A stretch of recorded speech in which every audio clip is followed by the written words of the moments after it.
A continuación, Psicología Ahora.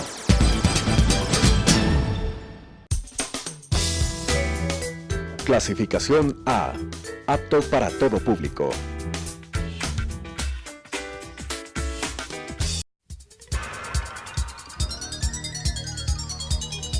Las opiniones vertidas en este espacio por la producción y dirección del programa son de exclusiva responsabilidad de sus autores y de quienes intervienen en ellos.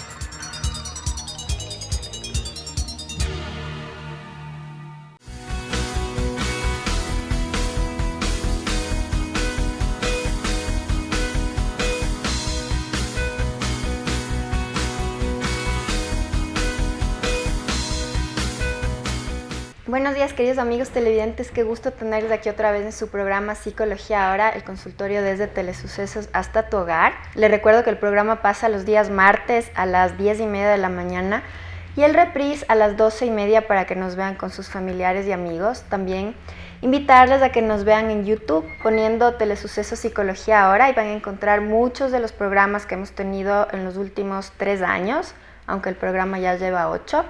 Hemos hablado de temas variadísimos, temas de adicciones, de depresión, de infidelidad, de divorcio, temas de niños, de adolescentes, de violencia y muchísimas cosas más. Así que les invito a que vean un poquito más sobre esta información tan interesante del mundo de la mente, que creo que a todos nos interesa porque todos somos humanos, entonces siempre queremos aprender un poquito más de eso. Y también, como siempre les digo, hay que tener miedo a las crisis, a los problemas, porque a partir de eso aprendemos, evolucionamos y vemos más o menos qué es lo que necesitamos para evolucionar, para sentirnos bien, para ser felices, que creo que de eso se trata todo.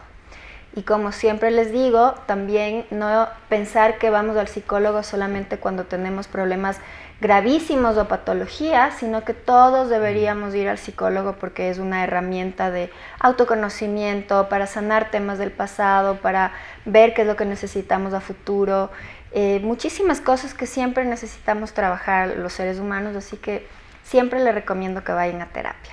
Hoy día estamos con el doctor Aníbal Riofrío, que ya nos acompañó hace 15 días, y hemos estado conversando sobre la importancia de hablar del tema del suicidio, que es un tema que todavía es un poco tabú y es un tema que es muy importante.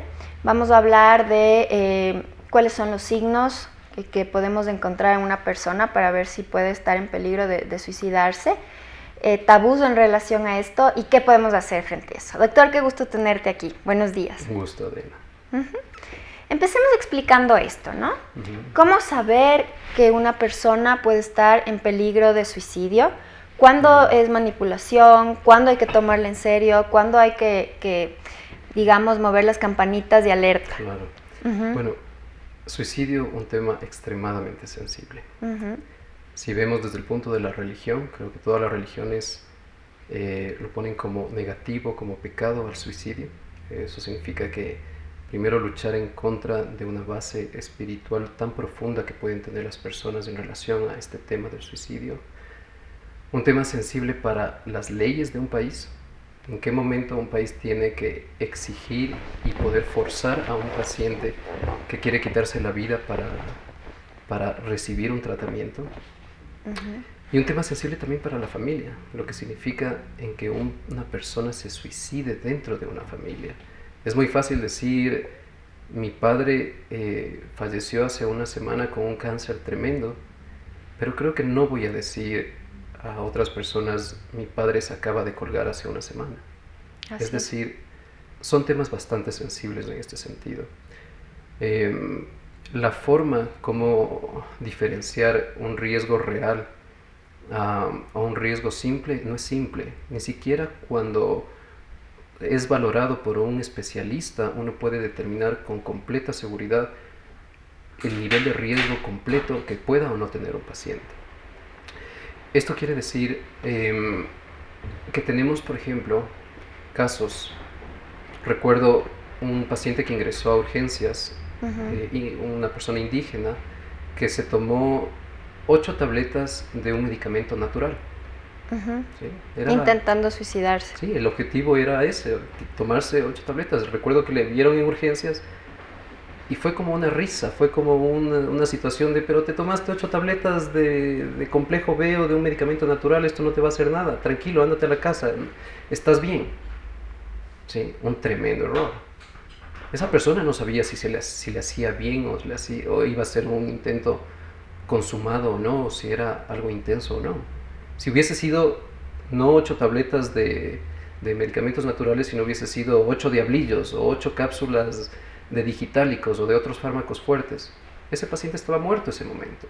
Así es. ¿Sí? Entonces ni siquiera a veces en el área de urgencias se tienen protocolos suficientes para tratar un paciente suicida. Y es lo que yo te comentaba, incluso en las clínicas de psicología, en las universidades en donde se hacen prácticas de psicología, hay protocolos claros de qué se debe hacer frente a estos casos. Incluso en nuestro país no existe. Justo una de las personas que estaba dirigiendo las prácticas en la clínica de la universidad empezó a cuestionar eso y a buscar unirse con diferentes líderes de las universidades para tener un protocolo, ¿no es cierto? Para la sociedad de forma general, cualquier idea de suicidio, cualquier forma de expresar intencionalidad suicida es una emergencia. ¿Sí? No existe en estos temas la manipulación, es un tabú. Llegando al extremo, por ejemplo, de una muchacha de 17 años en donde su familia ya estaba cansada, probablemente había tenido más de 80 intentos simples de suicidio, como cortarse levemente su muñeca, hacerse daño. Obviamente tenemos que diferenciar la autoagresión sin deseos de quitarse la vida y la autoagresión con deseos de quitarse la vida. ¿Okay? Si la autoagresión, por más que sea mínima, tiene una finalidad de quererse quitar la vida, es una urgencia. ¿Sí? Es una urgencia. Entonces la sociedad tiene que saber que cuando un familiar, un miembro cercano, un amigo, está buscando algún tipo de ayuda, expresa una idea de no querer vivir, tiene que ser dirigido lo antes posible a una institución especializada en estas áreas, es decir, áreas de psicología y de psiquiatría que puedan manejar esto. Ni siquiera un médico general o un médico especializado en otras áreas está capacitado para manejar estas áreas. ¿Sí? Pienso que a veces en nuestros contextos hay como un mecanismo de defensa ante esto, ¿no? El escuchar al hijo adolescente o a la expareja, no sé, o al padre, a la madre que está diciendo me voy a suicidar, muchas veces descoloca a las personas y como no saben qué hacer o qué decir, mejor esto no pasó, porque no sé cómo manejarlo o porque me duele mucho, entonces ignoro y sigo adelante, ¿no? Claro. Existen los tabús que todavía manejan muchas sociedades y que mientras más desmintamos estos tabús, mientras más educación pueda tener las sociedades mejor. Justamente estos programas sirven para poder explicar de forma clara lo que debe hacer una persona que está frente a eso. Es duro. A nadie le gustaría estar frente a un hermano o a su novia que se vengan y nos digan me quiero matar. ¿Sí? No es esa persona la encargada de arreglar ese problema. No es el hermano o el padre el encargado de arreglar la idea de suicidio de su hijo, de su novio, de su esposo, sino son los especialistas. Lo que debe hacer la sociedad es tomar en cuenta esa queja, ese miedo de esa persona y llevarle al especialista. Tratar de corregir no es posible desde un punto de vista no especializado. Claro, y ahí vendría la importancia del tema de hoy, porque queremos informarles a ustedes qué hacer. ¿Qué hacer si mi hermano me está diciendo que se quiere suicidar? Mi expareja, aunque a veces eso es un poco más manipulador, pero bueno, alguien de mi familia, ¿no es cierto? Entonces, ¿qué hago? Intento yo persuadirle, llamo al psiquiatra, llamo al psicólogo, llamo a las autoridades. ¿Qué se debería hacer? Valga la redundancia, no tenemos que considerar que es un tipo de manipulación, porque no estamos seguros. ¿Sí? No estamos completamente seguros. Quien va a determinar el nivel de riesgo va a ser el especialista. Hay muchas personas que tienen un suicidio consumado sin haber realmente querido suicidarse. Los casos muy frecuentes relacionados con la personalidad limítrofe, que es un tipo de personalidad impulsiva, en donde por un problema específico, puede venir una idea de suicidio que dura unos minutos, una hora, y después desaparece. Pero ese minuto, esa hora, puede llevarle al suicidio. ¿Sí? Ejemplos nuevamente de una pobre persona, mujer, que se tomó fósforo blanco. Esta es una sustancia que en un inicio no te produce nada, pero una vez que está dentro del sistema circulatorio, cuando ya se ha absorbido a través del estómago, prácticamente no hay cómo hacer nada, solo un trasplante hepático. Esa persona le vi durante 2-3 días pedir que le salven la vida, porque realmente no quería suicidarse, solo era un trastorno límite de personalidad que de forma impulsiva cogió y se tomó estos diablillos, y después de eso que ya se arrepintió. Lamentablemente fue después de algunas horas al hospital y ya se había absorbido todo el fósforo blanco. Entonces fuerte. Es eso, no podemos determinar, no podemos asociar siempre depresión a suicidio. Hay muchas enfermedades que nos pueden llevar a suicidio. Es verdad que la depresión es una de las más frecuentes, ¿okay? Pero los riesgos de suicidio dependen de varios factores que tienen que ser evaluados.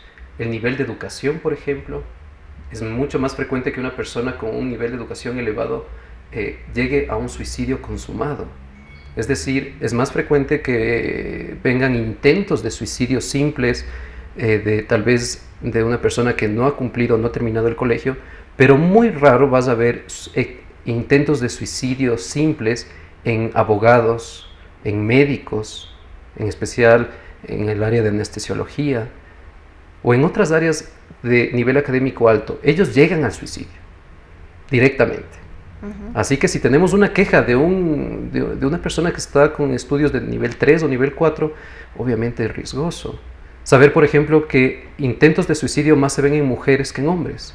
Si tenemos género masculino con ideación suicida, mayor atención. Edad. Es más frecuente que el suicidio sea consumado en mayores de edad. No vamos a encontrar en urgencias abuelitos o abuelitas con cortes pequeños en la muñeca. Si va un adulto mayor a urgencias, probablemente ya viene tomando todos sus medicamentos para la presión alta, para la diabetes, etc.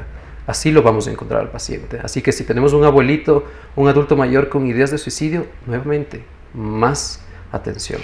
En este caso, ¿qué tendrían que hacer los familiares? ¿Sugerirle que vaya a terapia psicológica o que vaya directamente a un centro psiquiátrico, que llame al psiquiatra? Porque quizás el proceso de terapia psicológica es un poco lento a la emergencia de la situación. Sí, obviamente cada ideación suicida tiene diferente nivel de riesgo, pero la persona o la familia que está alrededor no puede determinar eso. Así que sigue siendo una urgencia a nivel familiar. Si es la primera vez que el paciente está expresando esto, depende de la hora, depende de las variables, depende de la intensidad del miedo que esa persona expresa para la ideación suicida, pero tiene que ser llevado a urgencias. Urgencias de cualquier hospital, de cualquier centro. ¿Sí? En taxi, lamentablemente el 911 no suele hacer caso a este tipo de cosas, lamentablemente. ¿Sí? Ahora, la policía tampoco. Aunque en un caso bien interesante fue la policía, justo una policía mujer se sentó con la paciente a convencerle de que su vida es importante, mi hijita no haga esto, y bueno, ahí puso su contribución, pero no es lo frecuente, ¿no? Ahora, claro, en los hospitales hay, digamos, servicio para personas que están con ideación suicida en emergencia. En la gran mayoría existe protocolos adecuados. Lo que a veces se falla es en medir el nivel de riesgo del paciente como tal. Como te dije, había este caso de esta persona indígena que se tomó 4 pastillas o 6, 8 pastillas de medicamentos naturales y le mandaron a la casa. Es un error. Así es. Necesitaba atención, terapia. Sí. Él no necesitaba ningún tipo de atención ese momento de desintoxicación por esa supuesta toma de medicamentos, pero ameritaba un tratamiento de psiquiatría y de psicología ahí. Entonces, la mayoría de personas que ingresan a un hospital con ideación suicida van a ser valorados por el área de psiquiatría y de psicología. En la gran mayoría existe ese protocolo. Si en el caso sucedería que es a la madrugada y el médico especialista en psiquiatría no está presente, se le mantiene con vigilancia de familiares durante la noche al paciente en urgencias, hasta cuando en la mañana siguiente venga el especialista en psiquiatría, que por lo general se produce un internamiento, ¿sí? Es decir, al ser una urgencia, se tiene que pasar al proceso de internamiento y evaluar el por qué existe esta ideación suicida. Entonces existe. Ahora, fíjate también, viendo la situación desde una perspectiva general, un paciente que está queriendo suicidarse no es que va a decir, vamos de una al hospital, llévenme, ¿no es cierto? Sino que puede ser alguien que está en un estado psiquiátrico o psicopático, o muy dolido, muy autodestructivo, o incluso ha ingerido psicotrópicos. Entonces, aquí viene justo la necesidad de que haya algún servicio para la familia o los amigos en una emergencia, ¿no? Sí, ¿Cómo manejar esto? No es simple, porque ver a un muchacho que viene chumado y recién termina con su novia y me dice, mi vida ya no vale nada, ya no quiero existir. Sí, uno se pone a pensar como padre, bueno, dejémosle que pase la noche y que pase el chuchaqui y ver si en la mañana siguiente qué le pasa. ¿Okay? No, probablemente ese momento no decimos, esta persona está a punto de quererse quitar la vida. Entonces no es simple, pero de forma general, cualquier queja, busquen ayuda, independientemente del nivel de que uno crea, por más que uno considere que el nivel de peligrosidad es bajo, hay que buscar ayuda. El otro tema está si el paciente quiere recibir ayuda. Exactamente. ¿Sí? Entonces ahí ya vamos a una situación más compleja. Recordarás que en un periodo que ha disminuido por suerte el grupo de los emos, en donde tendían a hacerse daño y a buscar depresión. Ellos voluntariamente querían sentirse deprimidos, querían llegar al suicidio, y era uno de los casos más difíciles, porque cuando uno busca ayuda con un médico, con un psicólogo, es porque necesita generar algún tipo de cambio. Pero estas personas no, su objetivo era suicidarse. Y estamos en ese otro tema sensible, que en la legislación ecuatoriana no podemos este momento exigir a un paciente con ideas suicidas un tratamiento a la fuerza. Porque entre comillas, todavía el derecho de autonomía, es decir, la capacidad de que tú puedas decidir sobre ti mismo y sobre tu vida, está, entre comillas, sobre el derecho a la vida. ¿Okay? Es decir, ¿en qué momento podemos decidir sobre la vida de un paciente, sobre la vida de una persona, y en qué momento una persona puede decir, ya no quiero vivir, y que sea el derecho de esa persona decidir, ya no quiero vivir ya? Entonces es complejo. Hay unos países que sí tienen una legislación para que reciban un tratamiento forzado los pacientes. Hay otras que carecen, como la nuestra. No tenemos ese alineamiento legal. Entre comillas, si un paciente de forma completamente legal dice, ustedes me internaron a la fuerza y yo quería matarme y ahora les demando, puede hacerlo.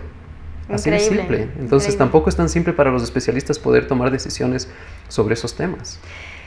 Y yo creo que el tema abarca muchos aspectos. Por ejemplo, escuchándote lo de los emos, ¿no es cierto? Y a veces no necesariamente personas que son emos, pero personas que les gusta, por ejemplo, ciertos libros, ciertas filosofías, incluso cierto estilo de música, que se vuelve un estilo de vida llevado un poco hacia ese pesimismo, esa melancolía existencial, ¿no es cierto? Ese sinsentido.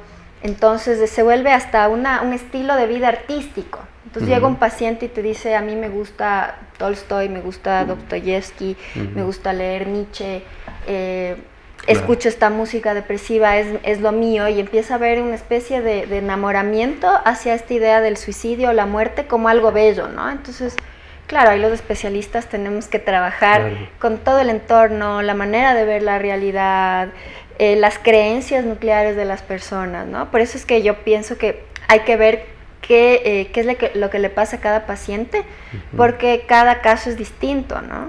Claro, topando ese tema, por ejemplo, en Japón hay un tipo de suicidio especial que es el suicidio honorable.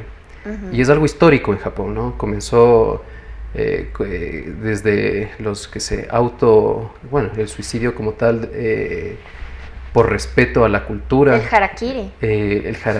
Claro, el harakiri de los samurái. Luego vino en la Segunda Guerra Mundial, cuando, claro, se estrellaban contra el enemigo, los kamikazes también. Y ahora en la actualidad es un tipo de suicidio honorable el hecho de no causar vergüenza a la familia. Entonces, no sé si han escuchado que en la actualidad hay muchos jóvenes que no encuentran trabajo, que tienen algún tipo de problema y por no avergonzar a su familia se quitan la vida. ¿Sí? Pero es tremendo. Ahora pienso que también el tema de la familia, ¿no? Sin poner responsabilidades o culpas, cómo se están criando los niños, ¿no? Con una visión pesimista de la vida, en donde se les ha puesto muchas cargas o culpas, en donde si no eres exitoso no mereces vivir, en donde si tienes un error vas a ser una vergüenza para la familia. Claro, en Japón hay esa idea. Se escucha mucho que los chicos se matan porque tienen malas notas, ¿no es cierto? Si tú vienes de un contexto familiar en donde hay una estructura extremadamente exigente, neurótica, va a haber una mayor tendencia a sufrir por pequeñas cosas o a manejar mal la frustración o el fracaso y aumentarle un montón el nivel del problema que está viviendo la persona, ¿no? Entonces ahí, claro, es explorar un poco la mente de cada paciente, pero sí pienso que también es importante un contexto familiar sano. Sí, el suicidio, entre comillas, es un síntoma de algo muy grande que viene tras de eso. La evaluación de un paciente suicida tiene que ver su personalidad, enfermedades psiquiátricas, adicciones, su familia, antecedentes genéticos. El hecho de que exista un familiar con antecedentes de suicidio, genéticamente va a tener un mayor riesgo esta persona a cometer un acto suicida. Entonces, hay mucho detrás de un paciente suicida que se tiene que determinar. De ahí que no solo es el psiquiatra, sino también es el equipo de salud mental, psicología, terapia ocupacional, entre otros, que tienen que valorar a los pacientes suicidas. Así es. Sí. Ahora, hemos hablado de que cuando vemos un riesgo de una persona, llamamos al especialista. ¿Pero qué más se puede hacer? El contexto de prevenir el suicidio en una sociedad se sigue discutiendo, se sigue viendo medidas generales de qué es lo que se puede hacer. En algún momento se consideró que hay que sacar propagandas en media para prevenir el suicidio, como busca esta línea X de 1-800 suicidio y llama cuando quieras, o no te suicides, etc. Solo aumentó el riesgo de suicidio en los países. Es por eso que ustedes no ven jamás en las propagandas a nivel social de prevención sobre el suicidio. ¿Por qué aumenta? Porque una persona que está con ideas suicidas no va a ver una propaganda de 5 segundos o de 10 segundos y decir, no te suicides. Eso ya lo escuchó de todo el mundo, a lo menos si es una idea algo crónica. El por qué aumenta, probablemente eso tampoco se podría responder adecuadamente, pero se podría relacionar en que le están haciendo acuerdo ese momento sobre las ideas de suicidio y de repente ese momento quiere ir a suicidarse. Pero sí, no se sabe por qué. Es decir, a nivel social, obviamente no es fácil. Se sabe que la tasa de suicidio ha disminuido conforme pasan los años en este último siglo, ¿sí? Es decir, estamos mejor en general de lo que sucedía antes en el pasado, pero no hay una diferencia relevante. Se puede ver ciertos países que tienen más prevalencia de suicidio. Tal vez si a la audiencia se le pregunta cuál es el país que más se suicidan, podrán decir tal vez Japón, tal vez Suecia, tal vez Noruega, etc. Pero realmente es Groenlandia el país que más se suicida. Y no es en sí por un tema de luz, porque es verdad, los países que tienen menos luz durante el invierno tienen mayor riesgo de suicidio durante ese periodo. Ahí está metido Finlandia, Noruega, Suecia, Dinamarca, Groenlandia también, etc. Pero claro, Groenlandia tiene que ver más por lo que es una colonia de Dinamarca y que no les gusta, entre otras variables. Pero claro, se trata de ver qué se debe hacer en un país para prevenir el suicidio. Nuevamente se repiten las mismas variables de otras enfermedades. Pobreza, ¿sí? 2/3 de los países, de todos los suicidios, 75% se dan en países pobres y medianamente pobres. Qué interesante. ¿Okay? Entonces, pobreza, acceso a servicios básicos y también acceso a salud. Mientras más acceso a salud existe, se va a poder prevenir el suicidio. Según la OMS, el Ecuador está en puesto 64. Estaríamos relativamente bien.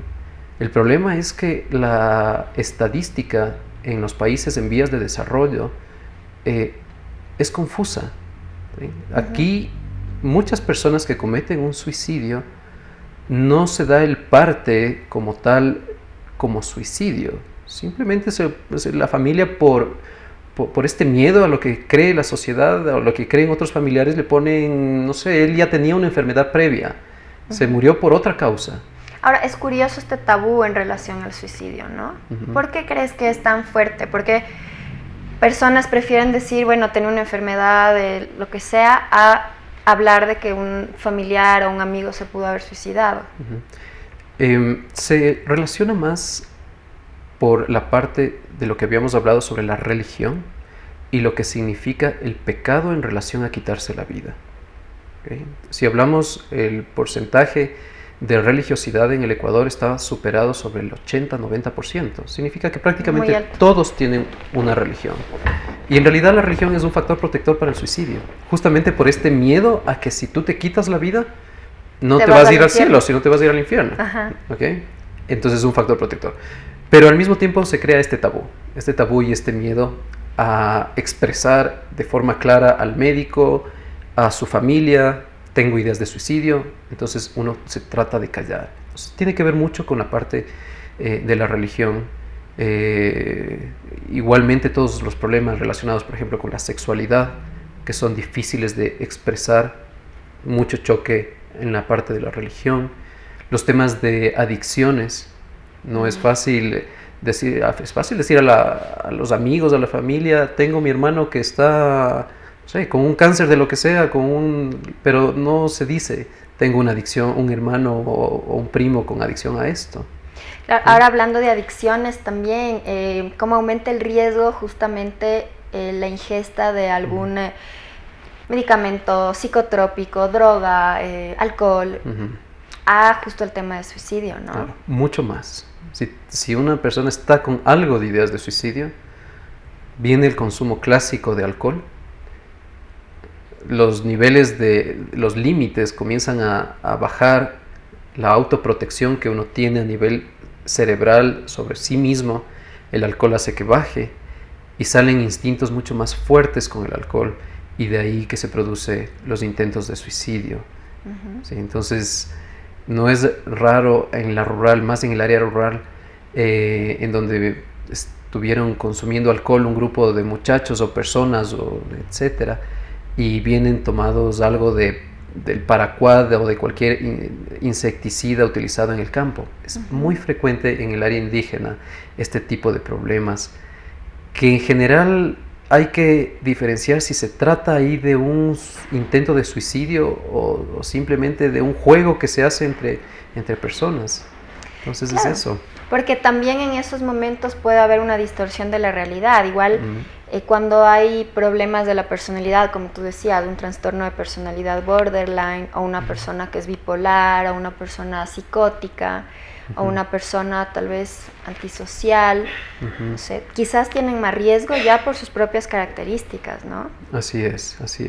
Y una forma hay como ingresar a un paciente completamente bajo la ley cuando hay intentos o ideación suicida, es cuando el paciente está psicótico. Significa que si existen alucinaciones, es decir, voces, ruidos que él siente o le piden que se quite la vida, o pensamientos extraños como que le están persiguiendo, etcétera, que se da en las depresiones psicóticas, en el trastorno bipolar episodio psicótico, trastornos esquizoafectivos psicóticos, ahí se puede ingresar a la persona sin su consentimiento, porque no tiene la capacidad de ese momento de decidir sobre sí mismo. Perfecto, bueno, se nos ha acabado el tiempo. No sé si quieres dar un último comentario a la comunidad en este tema para que ellos se sientan un poco más informados de lo que hay que hacer. Básicamente, ideas de suicidio no es manipulación, es una urgencia médica, psiquiátrica, psicológica. Entonces, no tratemos de resolver esos problemas por nosotros, busquemos ayuda. Perfecto. Bueno, no sé si quieres dejar justamente el número de tu clínica para que si alguien necesita ayuda pueda comunicarse.